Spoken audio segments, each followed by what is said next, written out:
Danes v Kazinski dvorani Slovenskega narodnega gledališča Maribor s slovesnostjo počastili spominski dan mestne občine Maribor in državni praznik dan Rudolfa Maistra. Na današnji dan leta 1918 je general Maister prevzel vojaško oblast v Mariboru ter svojo vojsko preprečil, da bi Maribor in Štajersko Podravje priključili nemški Avstriji. Ima današnji datum, torej 23. november, kaj manjši pomen za mesto Maribor v primerjavi z 20. oktobrom, ki je občinski praznik, se pravi prva omemba mesta Maribor?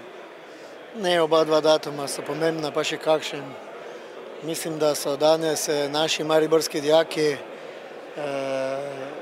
to spominski dan skozi proslavo in recitate lepo prikazali, da v življenju ni pomemben samo en človek, da v življenju je pomembnih več ljudi, ki so znali skozi svojo življenjsko pot se zavedati svoje domoljubnosti, slovenskega porekla, predvsem pa, ki so branili slovensko zemljo in slovensko besedo in so tudi bili pripravljeni izpostaviti sami sebe z življenjem.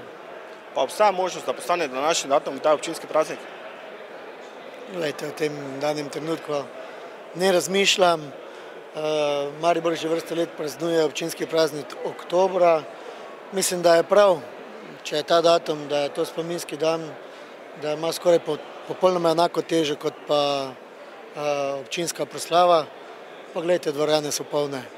Tako na naši proslavi kot na spominskem dnevu pomembno je, da spoštujemo preteklost in zgodovino in da jo gojimo za prihodnost. Ali obstaja bojazen, da bi se spomin na generala Maistra, kot tudi čaščenje njegovih zaslug z generacijami, da bi zbledelo vsi skupaj? Te bojazni ni. Nastopijo pa kdaj nekoliko druge prioritete in ljudje tudi kdaj pa kdaj spregledajo veličino in pomen določenih dogodkov. Zato je toliko pomembno, da mi tudi v tem času osvetlimo velika dejanja tistega časa, ker so poučna za naš čas in za naš jutri. Takrat smo se soočali